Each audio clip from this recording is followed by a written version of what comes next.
Hey guys, it's Dave with from Military to Millionaire here, and I'm here with Aja McClanahan with principlesofincrease.com, and we are here to talk about real estate investing and just kind of her story and some challenges she's faced and some advice that we can give you as far as investing on a working class normal salary, right? So why don't you tell me a little bit about yourself?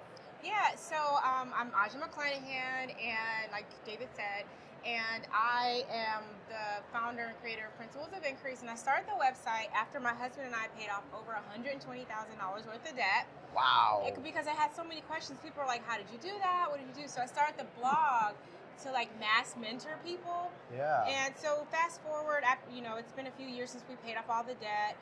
In the last year, I have to tell you the big part. This is the clincher. Do it. So our claim to fame is we got out of debt by moving to the hood. So we moved to the inner city of Chicago on the south side. All right. And our Best plan, pizza ever. Yeah, it is. Yeah. Oh, I love Chicago pizza. So our plan was to get in and get out. We were good because a relative of ours had inherited a home with no mortgage, but they didn't want to live in the inner city. They lived in the suburbs, so they offered us the house. Awesome. And at first we were like, "No way, Jose!" But then we were like, "Wait, we're broke." And it just made sense to take a place with no mortgage. So no mortgage, no rent. You can imagine how quickly. That's awesome. Yeah, we were able to pay off our debt, and we actually paid the last dime of it off in 2013. It's enabled me to work from home, homeschool my kids. My kids have active careers in acting and entertainment. We travel a lot as a family. So it's like one of the best decisions we ever made. But meanwhile, we live in the inner city, right? Yeah. So when we moved in, literally, there was bullet holes in the back door. And they're still there because we haven't fixed the door. Oh, man. We painted the door, but we haven't fixed it. But so it worked out for us. But something happened that we didn't expect it. We actually fell in love with the neighborhood. So Awesome. we like the neighborhood. It's actually improving. A lot of it's kind of now, we didn't know this would happen, kind of up and coming now. It's still in transition though. Yeah. So pray very hard before you consider doing something like this. We've been there and we end up plugging in. We are active and volunteering in the community. And it's been a really good move for our family. So we just bought another house on a working class income. So my husband is a mailman, and we actually purchased the house with cash. It was under $20,000. Awesome. And then we got a construction loan. But there were so many, because of the neighborhood, the distressed, buildings and things, there's a lot of grant monies and things available. So we got almost $25,000 in grants to help cover, to bring the costs way down.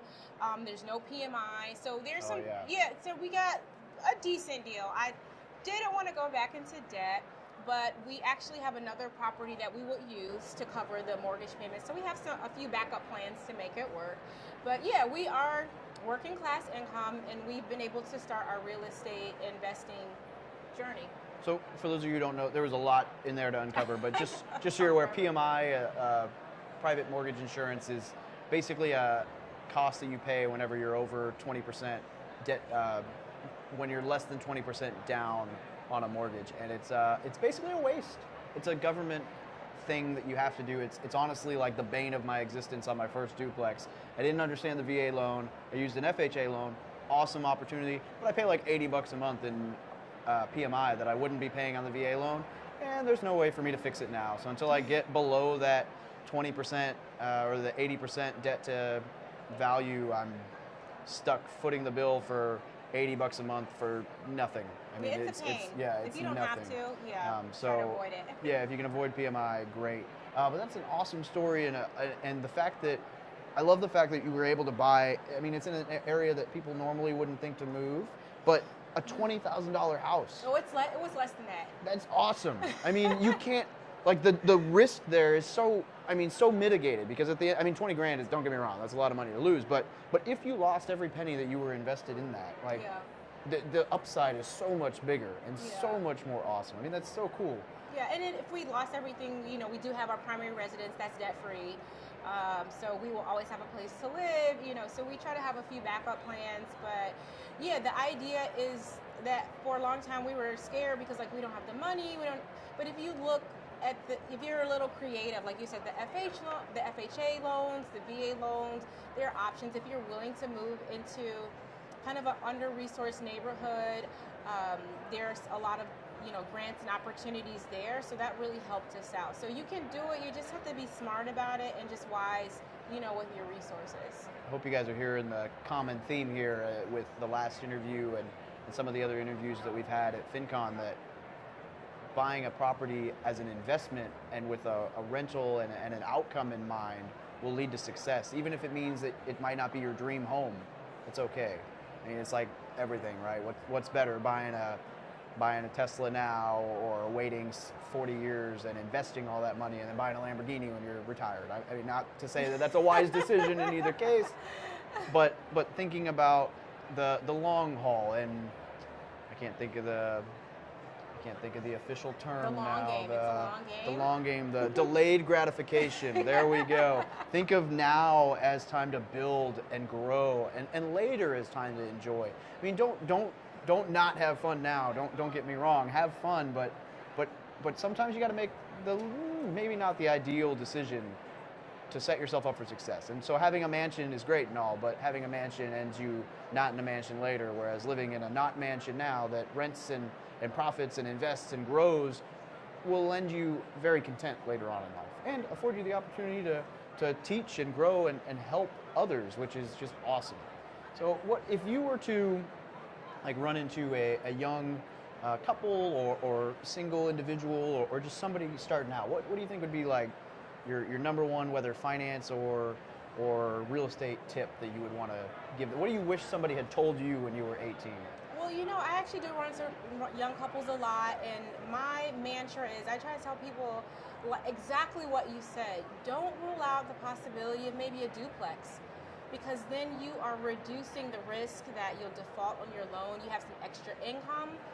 So, and it doesn't have to be your forever house, No, right? absolutely. If you're a young couple and you can live in one side or one apartment, one unit of your duplex, do that. And if the bank is going to give you money to do it, it's not the worst thing in the world that can happen to you. And then who knows, maybe you get a better job, a higher salary or whatever. You can move on from that kind of starter home. But I think that's a fabulous idea, and I really wish somebody would have told us about that. Yeah, the house hack. I was lucky enough to hear about that strategy with the duplex.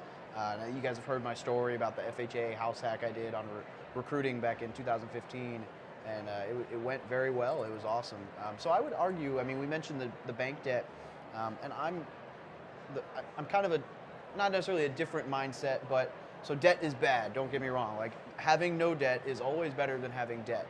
But I would argue that if you have a debt that is a good debt, is a debt that you build money on, so whether that's if you invest in a rental property, you have debt, but if the rental property and all the expenses and everything, and you still make money on top of that debt, I would say that's a good debt to have. I mean, your property in South Chicago it's a debt, and debt is bad, but it's a debt that's going to make you money in the long run, and it's an asset, and it's an investment. And I think debt like that, as opposed to a car loan, is a good kind of debt to take in small pieces. Yeah. Which I overdo, and don't listen to me on that, because I'm terrible. But, no, I totally agree. For a long time, I was anti-debt, and I still am. Like, our goal is to, if we, whatever property we invest in, our goal is to pay it off in 5 years. So we're not at the point where you can get like $300,000 and $400,000 properties, because we really would like to fast track the repayment. So if you don't like debt, maybe put caps on the amount of debt that you would take out. So that's kind of like what we're doing.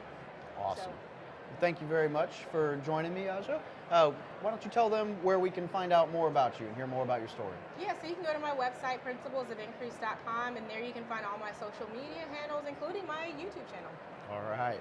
Sounds good. Thank you very much for joining me. It was a pleasure. Thanks Enjoy for the rest having of FinCom, and thanks again, Nefi, for the awesome booth that we get to utilize.